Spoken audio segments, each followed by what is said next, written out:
Jemaat yang dikasihi oleh Tuhan, firman Tuhan berkata, janganlah kita menjauhkan diri dari pertemuan-pertemuan ibadah kita seperti dibiasakan oleh beberapa orang, tetapi marilah kita saling menasihati dan semakin giat melakukannya menjelang hari Tuhan yang mendekat.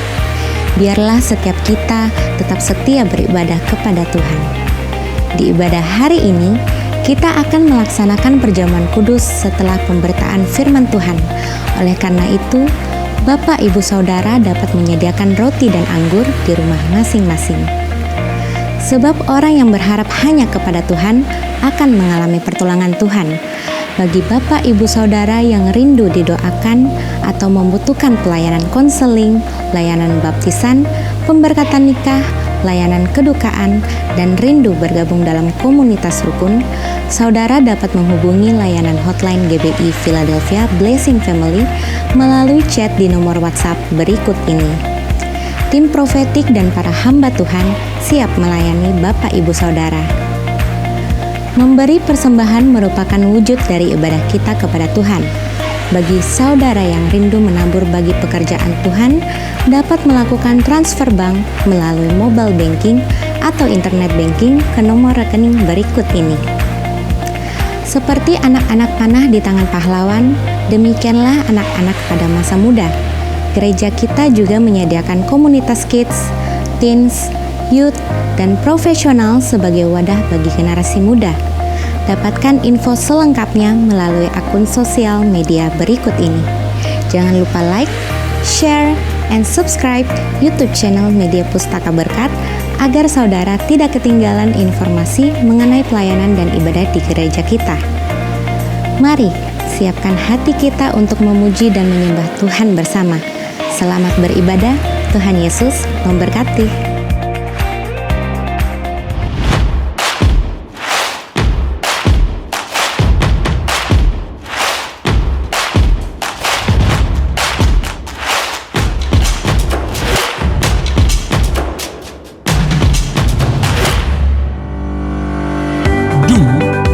The Great Commandment.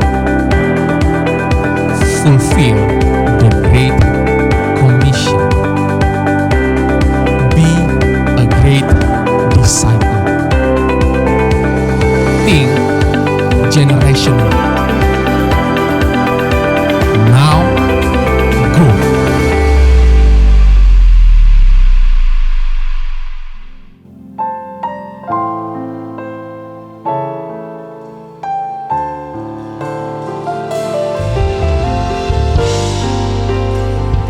Sebab kami mau bersyukur buat kasih setia Tuhan dalam hidup kami.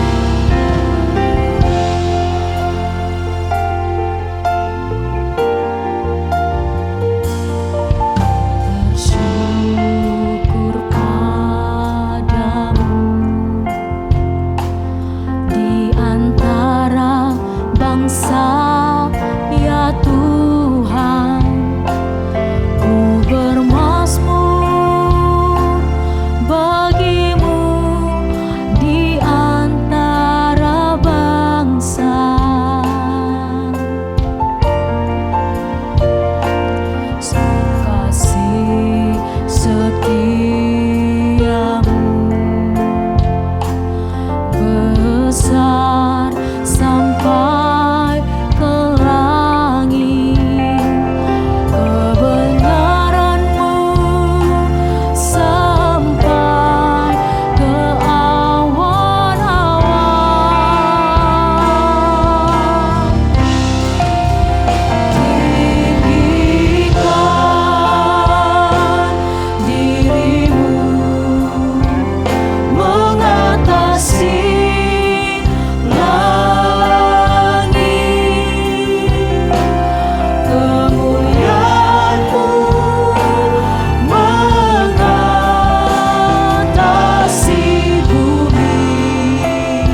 setiamu besar sampai ke langit. Katakan kebenaran-Mu Tuhan. Sampai ke awan-awan. Angkat tangan kita sama-sama, tinggikan Tuhan. Tinggikan dirimu mengatasi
saudara saat ini.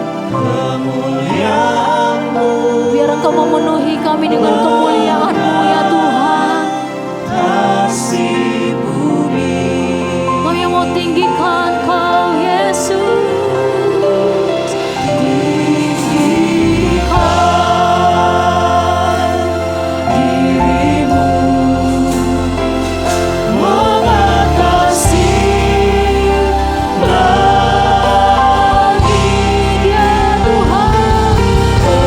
Kemuliaan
jalan kebenaran dan jalan kehidupan. Itu yang Yesus katakan. Aku percaya, amin. Di dalam namanya ada keselamatan kekal. Mari sekali lagi katakan, Yesus jalan kebenaran dan jalan kehidupan. Itu yang Yesus katakan. Aku percaya, amin. Di dalam namanya ada keselamatan kekal. angkat tangan kita katakan, Glory haleluya, glory haleluya, glory haleluya, glory haleluya. Di dalam namanya ada keselamatan kekal. Jadi glory, glory haleluya, glory haleluya, katakan glory haleluya. Puji Dia Bapak Ibu Saudara. haleluya. Di dalam namanya ada keselamatan kekal. Sekali lagi katakan, Yesus jalan kebenaran dan jalan kehidupan. Itu yang Yesus katakan. Aku percaya, amin.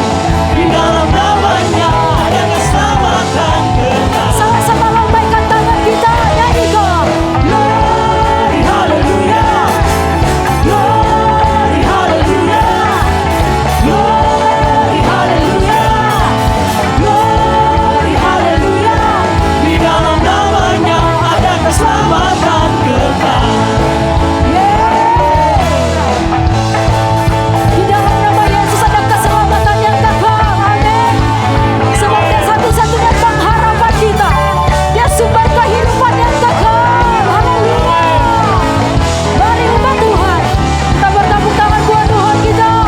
Katakan, Glory haleluya, glory haleluya, glory Bapak Ibu Saudara, sama-sama kita bertepuk tangan. Puji Dia.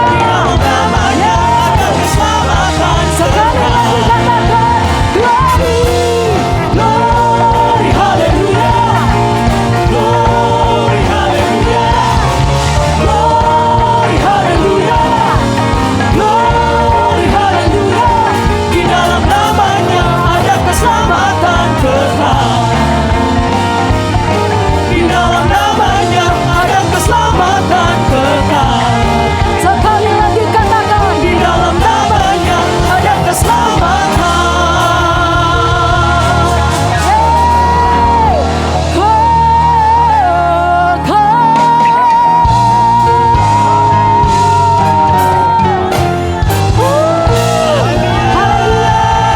Sorakan haleluya. Yes. Coba Tuhan silakan duduk kembali dalam hadirat Tuhan. Terima kasih Tuhan. Sungguh kami percaya kemuliaan-Mu melingkupi setiap kami. Kemuliaan-Mu, hadirat-Mu, itu yang kami rindukan, yang kami perlukan.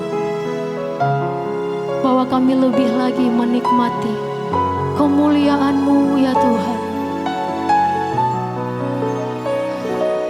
Terima kasih Yesus.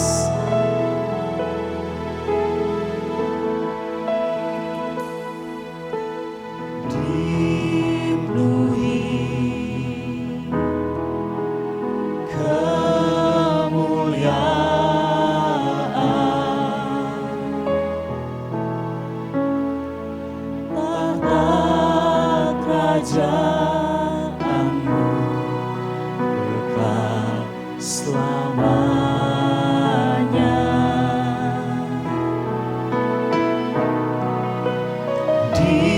Dipenuhi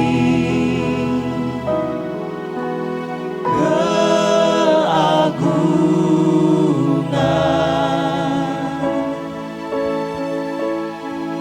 setiap lutut menyembah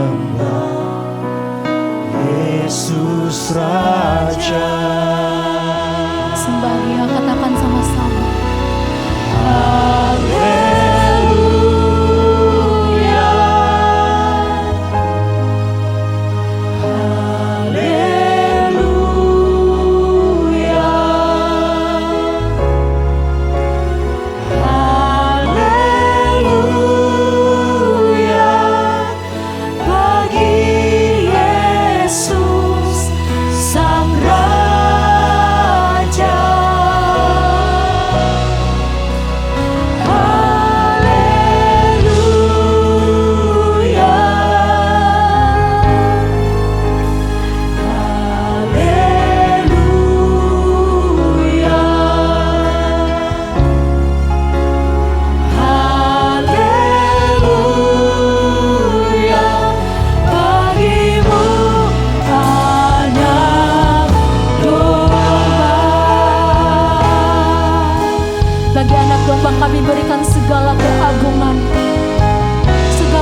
Shalom, jemaat yang dikasihi Tuhan. Senang sekali bisa berjumpa kembali dalam ibadah online GBI Philadelphia Blessing Family.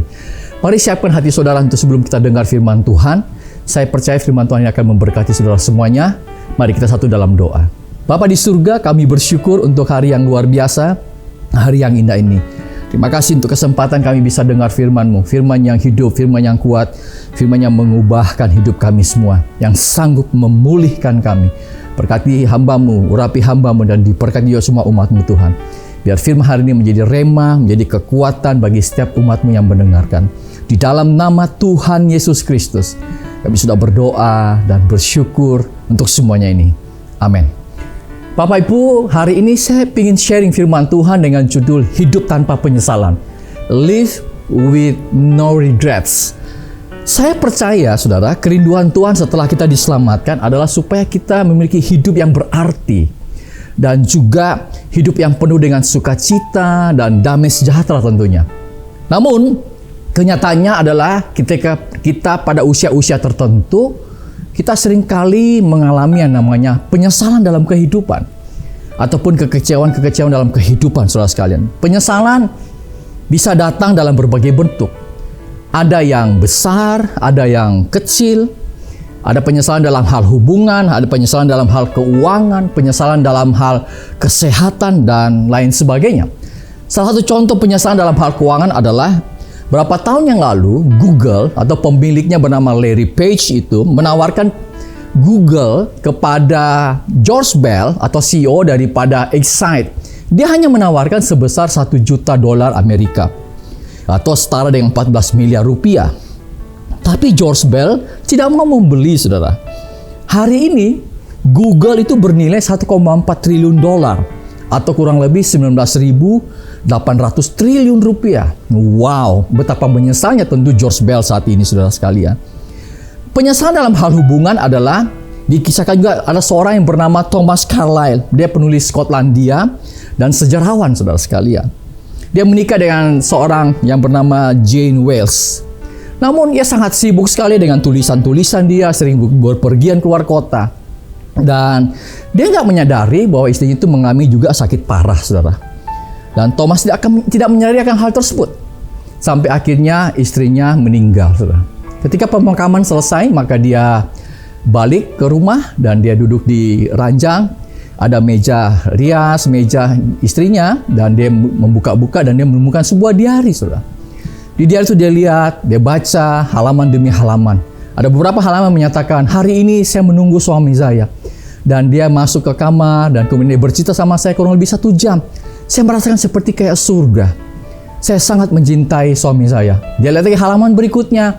Hari ini suami saya sudah derap langkahnya mau menuju ke kamar, tetapi dia tidak masuk mengunjungi saya atau mengunjungi saya hari ini. Dan itulah setiap hari yang dia alami. Saya sangat mencintai suami saya. Ketika Thomas Carlyle membaca kisah diari daripada istrinya, dia begitu menyesal sekali. Dia kembali kepada batu nisan daripada istrinya, dan dia menyatakan betapa dia sangat menyesal karena telah menyanyiakan istrinya selama bertahun-tahun, saudara sekalian. Dan ada ungkapan yang keluar dari Thomas Carlyle, seandainya saja saya tahu. Seandainya saja saya tahu. Demikian juga, saudara sekalian, dalam hal kesehatan, saudara. Ada kita mendengar kisah-kisah daripada peristiwa waktu selama COVID-19 ini, saudara. Ada suami istri yang meninggal dunia karena kena COVID, dan juga anak-anaknya kena dan kemudian meninggal, saudara. Itu hanya bermula gara-gara istrinya sering keluar bepergian, ikut arisan, makan di luar selalu sering, dan kemudian tanpa pakai masker. Kemudian mereka terpapar. Istri kena, suami kena, dan anak-anaknya kena. Dan kita mendengar kisah-kisah mereka bagaimana semua meninggal dunia. Dan itu tentu saja akan ada penyesalan, saudara sekalian. Bapak Ibu, kata ini ada satu kata yang sebenarnya yang paling menyedihkan, saudara, yaitu seandainya saja, saudara. If only. Saudara sekalian, kata ini bisa kita hindari sebenarnya. Mungkin ada di antara saudara yang punya kenangan dengan kata-kata ini, saudara. Ada yang bilang seandainya saja saya tidak lakukan ini. Atau mungkin ada yang bilang seandainya saja saya lakukan hal ini ya. Bapak Ibu, tapi berita baiknya hari ini adalah, saudara, kita bisa mulai dari saat ini, saudara sekalian. untuk hidup hari ini tanpa penyesalan atau minimal mengurangi penyesalan dalam kehidupan. Apa yang telah kita lakukan di masa lalu kita, tentu kita tidak bisa mengubahnya. Masa lalu, ya masa lalu saudara sekalian. Setan berusaha untuk kita hidup di masa lalu kita. Tapi firman Tuhan katakan demikian saudara. Kesalahan kita di masa lalu, Tuhan dapat ubahkan menjadi sesuatu yang baik dalam kehidupan kita. Asal kita mau belajar dalam menghadapi penyesalan tersebut saudara sekalian. Hari ini Bapak Ibu, kita mau belajar sama-sama bagaimana kita hidup tanpa penyesalan atau minimal mengurangi penyesalan tersebut. Dalam Matius 25, 14-30, kita tidak baca semua ayat ini, tapi nanti saya akan sampaikan di poin-poin berikutnya ayat-ayatnya. Ini berbicara tentang perumpamaan tentang talenta. Saudara sekalian, perumpamaan tentang talenta ini mengajarkan bagaimana kita hidup tanpa penyesalan. Live with no regrets, atau minimal kita hidup dengan mengurangi penyesalan dalam kehidupan kita. Bagaimana cara untuk hidup tanpa penyesalan? Hari ini saya mau berbagi. Yang pertama adalah kita mengetahui peranan kita, mengetahui peranan Anda. Kalau Anda seorang ayah, maka Anda harus melakukan peranan Anda sebagai ayah yang baik tentunya. Saya kasih contoh dalam dunia basket, dalam olahraga basket. Seorang pemain basket harus tahu posisi dia. Harus tahu peranan dia. Apakah dia sebagai center, sebagai forward, sebagai point guard, sebagai shooting guard, dan lain sebagainya, saudara sekalian. Sehingga sebuah klub itu bisa menang tentunya. Mari kita lihat sama-sama Matius 25 ayat 14 bilang begini. Sebab hal kerajaan surga itu sama seperti seorang yang mau bepergian ke luar negeri, yang memanggil hamba-hambanya dan mempercayakan hartanya kepada mereka. Perhatikan kata mempercayakan hartanya. Kita ini sebenarnya kita harus tahu begini saudara.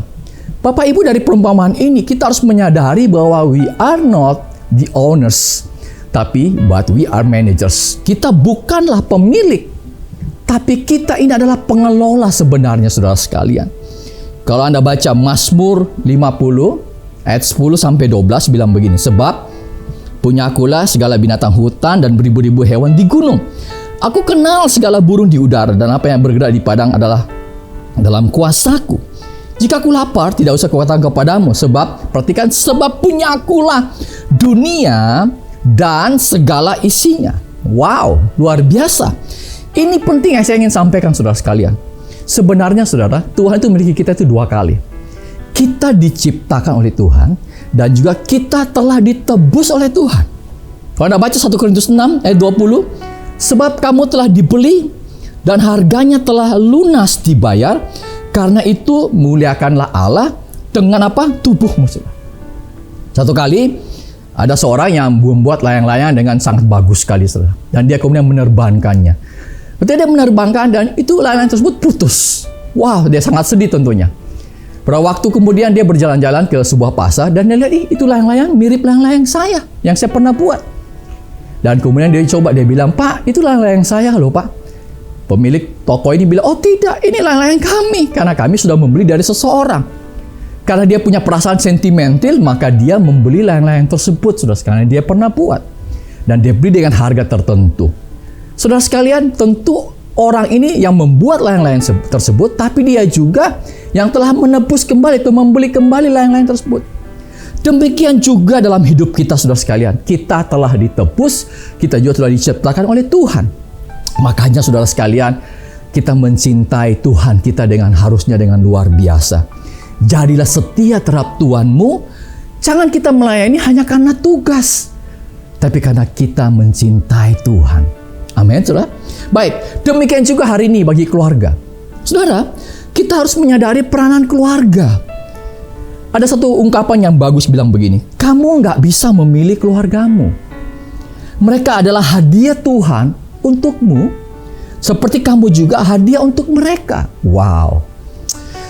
Dr. Kenneth Shevin dalam bukunya Is There a Family in the House? Apakah ada keluarga dalam sebuah rumah? Dia memberikan gambaran tentang maksud keluarga. Ada 5 poin. Dia katakan begini. Yang pertama, keluarga merupakan tempat untuk kita bertumbuh. Bertumbuh baik secara fisik, baik secara mental dan rohani tentunya. Keluarga semestinya merupakan tempat memberi energi, perhatian, komitmen, kasih dan lingkungan yang kondusif untuk bertumbuh dalam segala hal ke arah Kristus Yesus. Yang kedua, dia katakan keluarga merupakan pusat pengembangan semua aktivitas kita. Setiap orang bebas mengembangkan setiap karunia-nya masing-masing tentunya. Di dalam keluarga lah landasan kehidupan anak dibangun dan dikembangkan tentunya. Yang ketiga, dia katakan keluarga merupakan tempat yang aman. Untuk apa?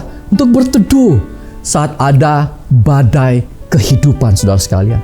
Barangkali orang lain sering tidak memahami kesulitan hidup yang kita rasakan, tetapi dalam keluarga kita mendapatkan perhatian dan perlindungan tentunya.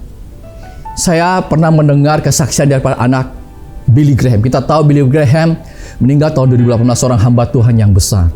Dia meninggal di usia kurang lebih 99 tahun. Ketika di acara pemakaman, anaknya bernama Ruth Graham memberikan kata-kata sambutan atau kata-kata terakhir untuk papanya, saudara. Dan dia menyatakan bagaimana dia gagal dalam pernikahan, saudara. Walaupun dia sudah pernah dinasihati jangan menikah sama pria tersebut, namun dia tetap mau menikah dan akhirnya dia gagal dalam pernikahan. Ketika dia gagal, saudara, ketika Ruth Graham dalam masa-masa yang kelam, masa-masa hidup yang hancur, dia tahu kemana dia harus pergi, yaitu ke rumah orang tuanya, saudara, yaitu kepada Billy Graham dan mamanya, saudara. Ketika dia mau sampai kepada rumah orang tuanya dan dia baru keluar dari pintu mobil, dia sudah lihat papanya berdiri dan kemudian papanya mendekati dia dan memeluk dia dan mengatakan welcome home. Dan dia katakan bahwa papa saya tidak menyalahkan saya, papa saya tidak menuduh saya itu kan, papa sudah menasihati, tidak, saudara. Dan hari itu dia belajar, dia katakan papanya bukan Tuhan, tapi papanya mengajarkan satu pengajaran yang penting bahwa Tuhan menerima kita apa adanya. Dan papanya menunjukkan menerima dia apa adanya, saudara sekalian. Itu family. Yang berikutnya, Kenneth Chafin bilang, keluarga merupakan tempat untuk apa? Mentransfer nilai-nilai hidup. Laboratorium hidup bagi setiap anggota keluarga dan saling belajar hal-hal yang baik. Setiap keluarga punya nilai-nilai tentu, saudara. Ada keluarga yang mengajarkan tentang kejujuran, harus. Ada keluarga yang mengajarkan tentang sopan santun, etika ketika makan, di meja makan. Atau ada keluarga yang mengajarkan tentang integritas dalam kehidupan. Kalau kau sudah janji orang, nak, tepati janjimu dan lain sebagainya. Yang terakhir adalah keluarga merupakan tempat munculnya permasalahan dan penyelesaiannya. Tidak ada keluarga yang tidak mengalami permasalahan hidup. Semua keluarga pasti mengalami. Seringkali permasalahan muncul secara tidak terduga. Misalnya hubungan suami istri terjadi, masalah yang dihadapi anak, ataupun dan masalah ekonomi. Keluarga harusnya membiarkan Kristus memerintah sebagai Tuhan dalam keluarga kita, sehingga kita bisa menyelesaikan semua permasalahan-permasalahan dalam kehidupan kita. Bapak Ibu, ini yang pertama, poin pertama bagaimana cara hidup tanpa penyesalan. Poin yang kedua, yaitu kita harus mengetahui tanggung jawab kita, mengerti tanggung jawab Anda. Kalau Anda baca Matius 25 ayat 5-17, yang seorang diberikannya 5 talenta, yang seorang lagi 2, dan yang seorang lagi 1, masing-masing menurut kesanggupannya. Lalu ia berangkat. Segera pergilah hamba yang menerima 5 talenta itu, yang menjalankan uang itu lalu beroleh laba 5 talenta. Hamba yang menerima 2 talenta itu pun berbuat demikian juga dan berlaba 2 talenta. Anda perhatikan, yang punya 2 dan 5 mengerjakan tanggung jawab dia, mengembangkannya. Saudara, tanggung jawab adalah bagaimana kita mengatur apa yang telah dipercayakan kepada kita semua, saudara. Saya senang dengan kutipan ini yang menyatakan, a responsible person is intentional, not accidental. Apa sih maksudnya? Menjadi orang yang bertanggung jawab harus diupayakan, disengaja. Bukan karena kebetulan, tidak, tapi memang diupayakan, saudara sekalian. Kalau Anda lihat di Alkitab belajar, salah satunya Yusuf, saudara. Kalau Anda baca Kejadian 37 ayat 2, bilang begini, inilah riwayat keturunan Yakub. Yusuf tatkala berumur 17 tahun, jadi masih muda, biasa mengembalakan kambing domba bersama-sama dengan saudara-saudaranya. Anda perhatikan, ayat ini bilang, Yusuf dari sejak muda sudah biasa mengembalakan kambing domba. Ini bukan berarti di usia 17 tahun bahwa dia memegang kambing domba. Tidak, lebih mudah daripada itu, saudara. Ia punya tanggung jawab. Makanya kalau kita baca, ia sangat dikasih oleh ayahnya Yakub pada waktu itu, saudara sekalian. Dan no wonder, tidak heran kalau ia nanti ke depan dipercayakan menjadi orang nomor 2 di Mesir, saudara sekalian. Wah, Bapak Ibu, saudara sekalian, Senang sekali Winston Churchill pernah mengatakan begini, the price of greatness is responsibility. Harga sebuah kebesaran adalah tanggung jawab. Ungkapan ini tepat sekali. Kalau Anda mau sukses, berhasil, maka Anda harus berani mengemban tanggung jawab dalam kehidupan saudara semua. Pertanyaannya sekarang begini, what are responsible for? Apa-apa saja yang perlu kita bertanggung jawab? Saya mencoba menuliskan beberapa poin. Yang pertama dengan waktu kita, saudara. Jangan menyia-nyiakan waktu saudara. Kita semua sudah diberi sama 24 jam dalam kehidupan ini. Pergunakan dengan baik dan bijak dalam kehidupanmu, saudara. Yang kedua adalah talenta kita. Bakat, kemampuan yang Anda miliki, pakai untuk melayani Tuhan dan menjadi berkat bagi hidup orang lain. Yang ketiga adalah treasure atau harta, saudara. Kalau Tuhan hari ini mempercayakan Anda berkat finansial yang luar biasa dalam kehidupanmu, wow, saudara, pakai itu untuk kemuliaan nama Tuhan, pakai itu untuk memberkati begitu banyak orang di sekitar Anda, saudara sekali. Yang berikutnya adalah kebenaran. Anda harus berani bersuara akan kebenaran. Membela kebenaran, apalagi Anda seorang pengacara mungkin. Bela kebenaran, saudara sekalian. Atau mungkin Anda seorang dosen teologi. Ajarkan kebenaran yang sesuai dengan firman Tuhan. Yang berikutnya adalah family, keluarga, saudara sekalian. Anda harus punya tanggung jawab untuk keluarga, mendidik, membesarkan anak-anak kita untuk mengenal Tuhan Yesus Kristus, memberikan warisan yang terbaik untuk anak-anak kita. Demikian juga anak-anak, engkau anak-anak muda yang dengar hari ini, saudara, harus hormat dan taat sama orang tuamu. Dan ketika mereka di masa tua, belajar untuk merawat mereka pun juga, saudara. Yang berikutnya adalah pengaruh. Kalau Anda punya pengaruh karena Anda punya mungkin kedudukan hari ini, wah, saya kira Anda pakai itu untuk memberikan pengaruh yang positif bagi banyak orang. Dan Anda menjadi berkat, saudara. Yang terakhir, kesempatan, opportunities. Kalau ada kesempatan dalam ini, jangan sia-siakan. Pergunakan dengan baik. Karena kesempatan jarang datang 2 kali dalam kehidupan kita, saudara sekalian. Bapak Ibu, ada pesan, ada tips saya untuk orang yang mau bisnis atau join. Saudara sekalian, carilah orang yang seperti yang punya 2 atau 5 talenta. Apa itu? Orang yang bisa dipercaya, rajin, setia, dan punya tanggung jawab. Jangan cari orang yang punya 1 talenta, saudara. Malas, tidak dapat dipercaya, tidak punya tanggung jawab. Wah, bisa-bisa uang Anda habis kalau mau join sama orang demikian. Yang ketiga, bagaimana cara hidup tanpa penyesalan adalah dengan menyadari akan adanya perhitungan dalam kehidupan kita. Kalau Anda baca Matius 25 ayat 19 menyatakan begini, lama sesudah itu pulanglah Tuhan hamba-hamba itu lalu mengadakan perhitungan dengan mereka. Roma 14 ayat 10 sampai 12 bilang begini, tetapi mengapakah engkau menghakimi saudaramu, atau mengapakah engkau menghina saudaramu? Sebab kita semua harus menghadap tata pengadilan Allah. Demikianlah setiap orang di antara kita akan memberi pertanggungjawab tentang dirinya sendiri kepada Allah. Saya bukakan lagi satu ayat, sudah beberapa ayat lagi, 2 Korintus 5 ayat 9 sampai 10 menyatakan demikian.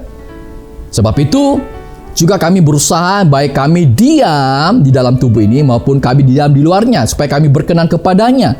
Sebab semua kita harus menghadap tahta pengadilan Kristus, supaya setiap orang memperoleh apa yang patut diterimanya sesuai dengan yang dilakukannya dalam hidupnya ini, baik ataupun jahat. Perhatikan, ayat 10 menyatakan kita semua harus menghadap tahta pengadilan Kristus.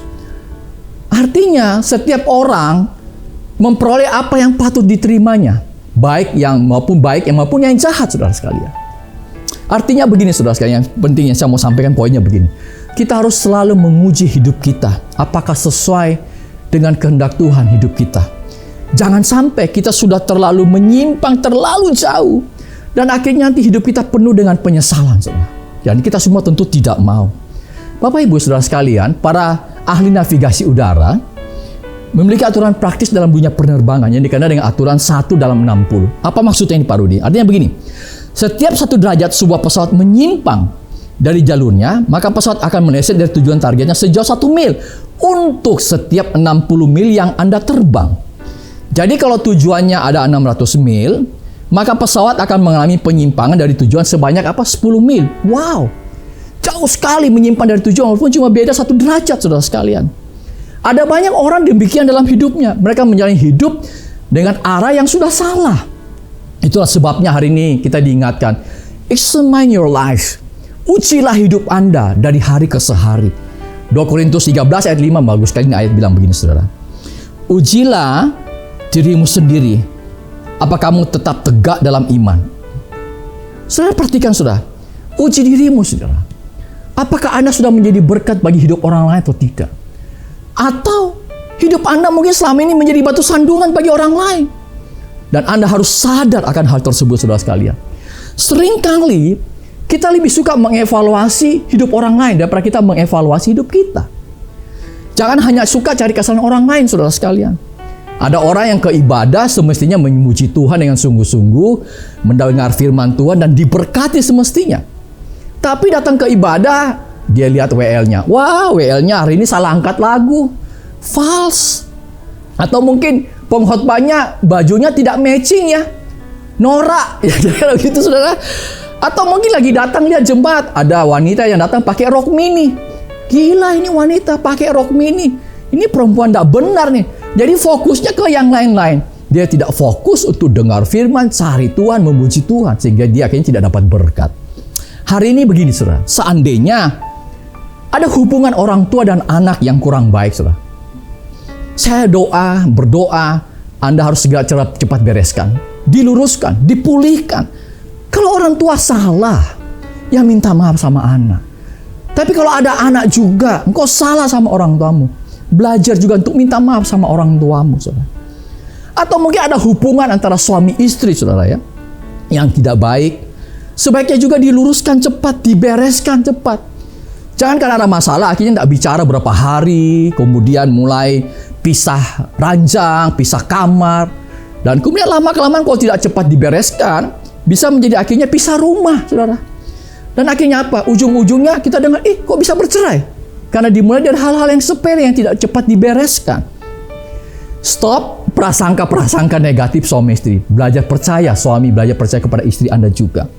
Satu kali, saudara, ada istri suruh anaknya telepon papanya karena papanya belum pulang, karena itu sudah malam, saudara. Anaknya masih usia 10 tahunan. Nak, tolong telepon papamu, nak. Di mana papamu sekarang? Dan pakai handphone mama saja ya. Oke, mam.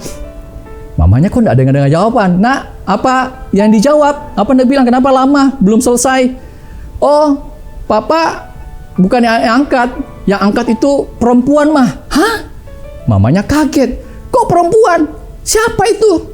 Kurang ajar papa kamu ya. Pria yang tidak tahu diri. Pantasannya hari-hari ini suka pakai baju bagus, wangian, dan juga perlente. Wah, jangan-jangan punya wanita simpanan. Memang apa yang dibilang perempuan tersebut? Dia tanya sama anaknya, masih 10 tahun. Anaknya bilang, pulsa Anda tidak mencukupi untuk memenuhi panggilan ini. Ternyata operator daripada sebuah telepon. Saudara sekalian, apa yang saya mau sampaikan yang berikutnya, yang terakhir adalah bagaimana cara hidup tanpa penyesalan adalah menyadari akan adanya hadiah atau apa? Rewards. Kalau Anda baca Matius 25 ayat 20-23 bilang begini. Hamba yang menerima 5 talenta itu datang. Dia membawa 5 talenta. Katanya, Tuhan, 5 talenta Tuhan percayakan kepadaku. Lihat, aku telah beroleh laba 5 talenta.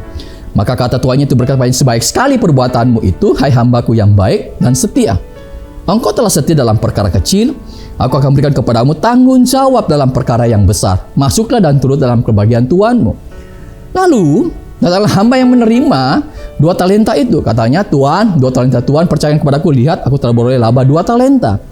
Maka kata tuannya kepadanya, baik sekali perbuatan itu, hai hambaku yang baik dan setia. Engkau telah setia mengikut tanggung jawab dalam perkara yang kecil, aku akan memberikan kepadamu tanggung jawab dalam perkara yang besar. Masuklah dan turutlah dalam kebahagiaan Tuhanmu. Anda perhatikan, saudara sekalian. Firman Tuhan dengan jelas mengatakan akan ada hadiah bagi mereka yang hamba yang setia. Akan ada mahkota yang akan diberikan. Hadiah apa saja akan kita terima nanti, saudara sekalian. Dengan jelas firman Tuhan akan ada pujian yang luar biasa. Kalau kita baca, baik sekali perbuatanmu itu, hai hambaku yang baik dan setia. Wow. Saya punya kerinduan untuk saya secara pribadi. Pingin satu kali kelak nanti Tuhan kita menyatakan, baik sekali perbuatanmu Rudi, hai hambaku yang baik dan setia. Yang kedua, tentu kita akan mendapatkan promosi. Tanggung jawab akan diberikan yang lebih besar lagi dalam kehidupan kita. Yang terakhir, kalau kita adalah baca ayat tersebut, akan ada sukacita, joy nanti. Kalau Anda baca ayatnya, masuklah dan turutlah dalam kebahagiaan Tuhanmu. Saudara, ini penting Anda perhatikan. Apa yang kita lakukan di dunia ini akan berpengaruh terhadap kekekalan kita. Wahyu 22 ayat 3-5 mengatakan begini, saudara. Maka tidak akan ada lagi laknat, tahta Allah dan tahta anak domba akan ada di dalamnya, dan hamba-hambanya akan beribadah kepadanya, dan mereka akan melihat wajahnya, dan namanya akan tertulis di dahi mereka. Dan malam tidak akan lagi di sana, dan mereka tidak memerlukan cahaya lampu dan cahaya matahari, sebab Tuhan Allah akan menerangi mereka, dan mereka akan memerintah sebagai raja sampai selama-lamanya. Poin yang mau sampaikan, kita tidak mau memiliki seperti orang yang memiliki satu talenta. Konsekuensi dari satu talenta adalah dikatakan sama tuannya, mereka jahat, malas, dan mereka kehilangan apa yang sudah diberikan kepadanya. Saudara, ini penting. Saudara, kita harus belajar jangan hanya fokus ya kepada hal-hal yang di dunia ini saja, hal-hal yang seiring waktu bisa berubah, bisa berganti tentunya. Tapi fokuslah kepada hal-hal yang kekal, yang tidak bisa berubah dalam kehidupan ini, saudara. Satu kali, Arnold Schwarzenegger dia tidur di satu tempat, ya, di sebuah bangunan lah. Dan dikasih judul di Instagram dia atau di media sosial dia bilang, How Times Change. Bagaimana waktu membuat semuanya berubah. Awalnya diduga dia tidur di sebuah hotel. Bagaimana ceritakan bahwa waktu itu beberapa tahun silam waktu dia menjadi gubernur California, dia meresmikan sebuah hotel. Dan pemiliknya dan manajer bilang, Pak Arnold, kalau kapan saja datang, kami akan sediakan, pasti ada kamar. Tapi dibilang katanya ketika Arnold datang, hotel tersebut menolak bahwa kamar sudah penuh. Awalnya demikian, ternyata itu hoax. Dan ternyata Arnold ini dia tidur di sebuah convention center, saudara sekalian. Tapi menarik sekali karena dia menuliskan How Times Change It. Bagaimana waktu bisa membuat semua berubah, saudara sekalian. Ini yang saya mau sampaikan. Jangan percaya pada semua atribut duniawi. Jabatan Anda, harta benda Anda, kekuasaan atau kecerdasan Anda. Semua itu tidak ada yang abadi, kecuali kehidupan setelah kematian, saudara sekalian. Pengingat diri untuk kita semua. Sanjungan atas diri kita akan berubah saat kondisi kita pun berubah, saudara sekalian. Ketika kita berada di atas, kata-kata sampah, kita pun akan tercium harum semerbak, baik kata-kata bijak. Namun saat kita berada di bawah kata-kata bijak pun tidak ada yang mau mendengar, karena aromanya serasa sampah. Di saat kita jatuh, kita akan mudah sekali mengenali mana teman baik kita, teman sejati kita, dan mana yang pengkhianat. Ketika kita berjaya, carilah teman baikmu itu. Karena biasanya teman baik itu akan bersembunyi dan menjaga jarak, saudara sekalian. Saya nggak perpanjang firman Tuhan hari ini, saudara. Tapi pertanyaan untuk kita semua, bagaimana dengan kehidupan saudara hari ini? Apakah Anda mau hidup dalam sebuah kehidupan yang penuh penyesalan? Atau Anda mau hidup tanpa penyesalan dengan Anda mau mempersiapkan hidup Anda? Dan kita mulai dari hari ini, hidup yang terus bergerak maju untuk hidup tanpa penyesalan dengan cara mengetahui peranan Anda, mengetahui tanggung jawab Anda, dan menyadari akan adanya perhitungan-perhitungan dalam kehidupan saudara. Dan Anda menyadari akan adanya hadiah atau rewards atau mahkota dalam kehidupan saudara. Hiduplah mengasihi Tuhan dengan segenap hatimu. Kalau Anda bersama dengan orang yang Anda cintai, cintailah mereka. God bless you. Happy Sunday. Tuhan memberkati semuanya. Mari Bapak Ibu Saudara sekalian, saya mengajak saudara untuk berdoa bersama-sama dengan saya, biar semua kita punya kerinduan yang sama untuk hidup tanpa penyesalan dalam kehidupan ini. Mari kita berdoa bersama-sama. Bapa di surga, hamba-Mu sudah selesai menyampaikan firman-Mu, tapi hamba berdoa agar kami semua menerima firman rema hari ini. Biar kami semua menyadari akan peranan kami, baik kami sebagai seorang ayah, sebagai seorang suami dalam keluarga Tuhan, Saudara Bapa di surga. Kami menyadari semua tanggung jawab juga yang Kau sudah berikan, yang Kau sudah percayakan dalam kehidupan kami. Dan kami menyadari bahwa akan adanya perhitungan-perhitungan dalam kehidupan kami. Dan kami sadar Tuhan akan adanya rewards, mahkota yang Engkau akan berikan dalam kehidupan kami. Biar kami semua yang mendengar firman menyadari akan hal ini Tuhan. Biar selama hidup kami menyenangkan hati-Mu Tuhan. Hidup yang selama kami ada di dunia melayani dengan segenap hati kami Tuhan. Terima kasih untuk hari ini. Bagi umat-Mu yang mungkin lemah saat ini, Engkau berkati, kuatkan kembali yang punya pengharapan, yang mulai lemah, biar mereka dibangkitkan kembali pengharapan mereka Saudara. Tuhan, bagi mereka juga yang mungkin sakit, Kau sembuhkan di dalam nama Tuhan Yesus Kristus. Terima kasih untuk hari ini. Di dalam nama Tuhan Yesus Kristus, hamba-Mu sudah berdoa dan mengucap syukur untuk semuanya ini. Amin.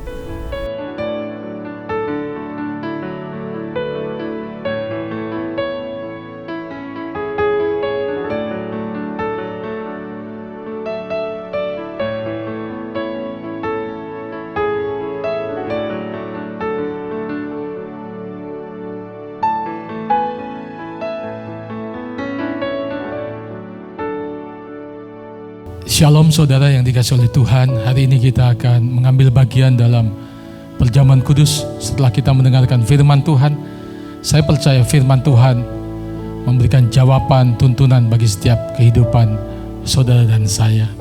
Mari saja kita berdiri bersama-sama. Kita nyanyikan pujian Tak Terukur Kasih-Mu Yesus.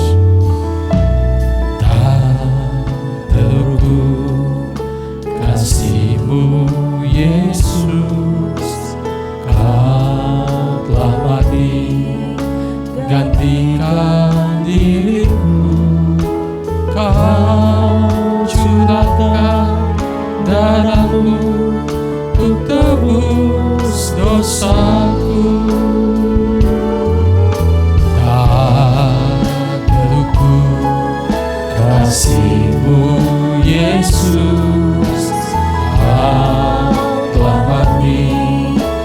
gantikan diriku. Kau curahkan darah-Mu untuk tebus dosaku.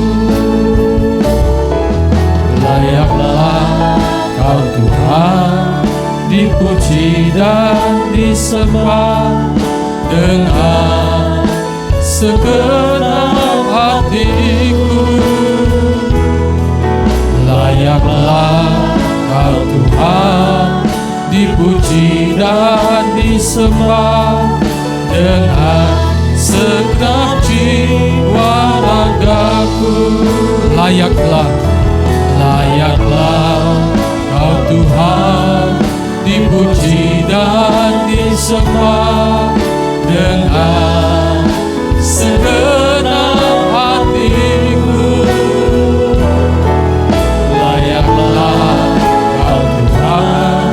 Dipuji dan disembah dengan segenap jiwa raga. Mari kita datang kepada Tuhan. Kau layak untuk kami sembah Tuhan. Kau layak untuk kami puji. Kau segala-galanya bagi kehidupan kami Tuhan. Terima kasih hari ini.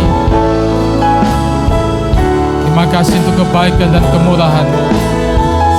Kami mau mengambil bagian dalam persekutuan dengan tubuh dan darah-Mu Tuhan. Terima kasih Tuhan. Katakan, layaklah Kau Tuhan dipuji dan disembah dengan segenap hatiku.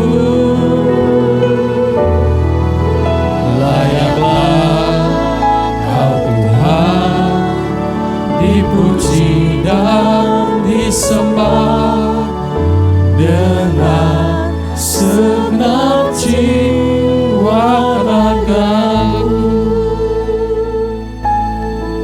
Setelah sudah mempersiapkan perjamuan kudus, hari ini mari kita ambil roti saudara dan cawan. Mari kita mendengarkan firman Tuhan dari 1 Korintus pasal yang ke-11 ayat 23 dan selanjutnya. Sebab apa yang telah kuteruskan kepadamu telah aku terima dari Tuhan, yaitu bahwa Tuhan Yesus pada malam waktu ia diserahkan mengambil roti, dan sesudah itu ia mengucap syukur atasnya. Ia memecah-mecahkan dan berkata, "Inilah tubuhku yang diserahkan bagi kamu.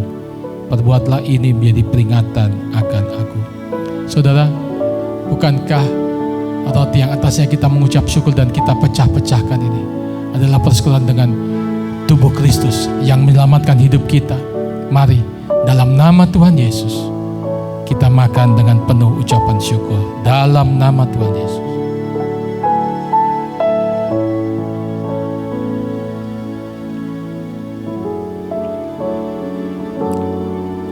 Layaklah Kau Tuhan, dipuji dan disembah dengan segenap hatiku. Layaklah Kau Tuhan, dipuji dan disembah dengan segenap jiwa ragaku. Demikian juga ia mengambil cawan sesudah makan, lalu berkata, "Cawan ini adalah perjanjian baru yang dimeteraikan oleh darahku. Perbuatlah ini setiap kali kamu meminumnya, menjadi peringatan akan aku. Sebab setiap kali kamu makan roti ini dan minum cawan ini, kamu memberitakan kematian Tuhan sampai ia datang." Saudara, bukankah cawan yang atasnya kita mengucap syukur ini adalah persekutuan dengan darah Kristus yang menyucikan hidup kita? Mari, dalam nama Tuhan Yesus, kita minum dengan penuh ucapan syukur.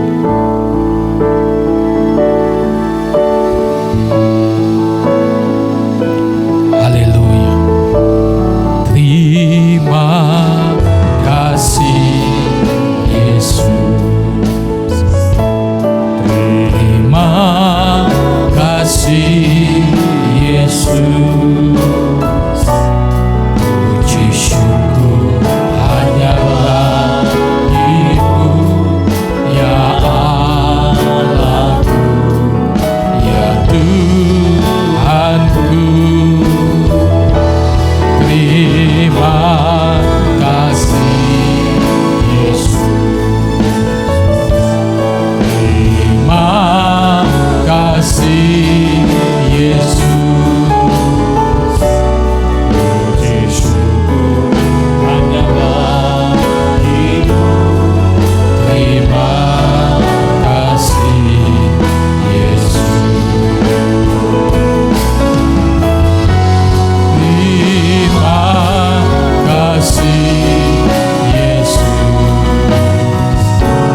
Terima kasih Yesus. Mari katakan, syukur hanya bagimu, ya Allahku, ya Tuhanku, ya Tuhanku. Terima kasih Yesus. Terima kasih Yesus. Puji syukur hanya bagimu. Terima kasih Yesus. Mari sekali lagi sambil kita angkat tangan, kita katakan, kasih Yesus. Terima kasih Yesus. Puji syukur hanya bagimu, ya Allahku, ya Tuhanku. Terima kasih Yesus. Terima kasih Yesus. Puji syukur hanya bagimu. Terima kasih Yesus. Puji syukur hanya bagimu Tuhan.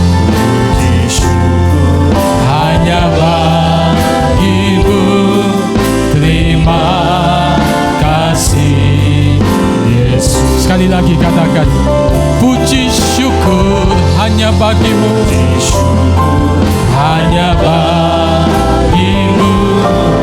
Terima kasih Yesus.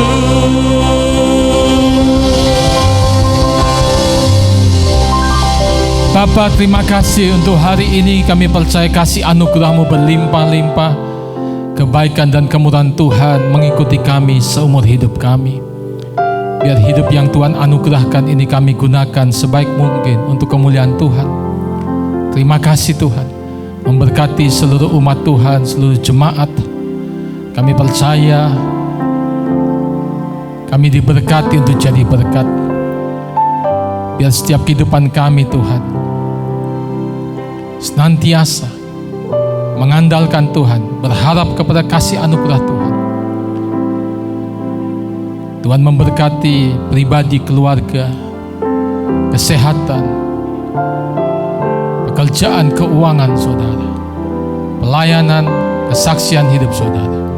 Diberkati untuk jadi berkat. Tetap setia mengasihi melayani Tuhan Yesus sampai Dia datang untuk kedua kalinya.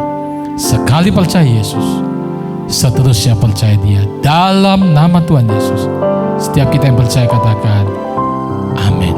Tuhan Yesus memberkati.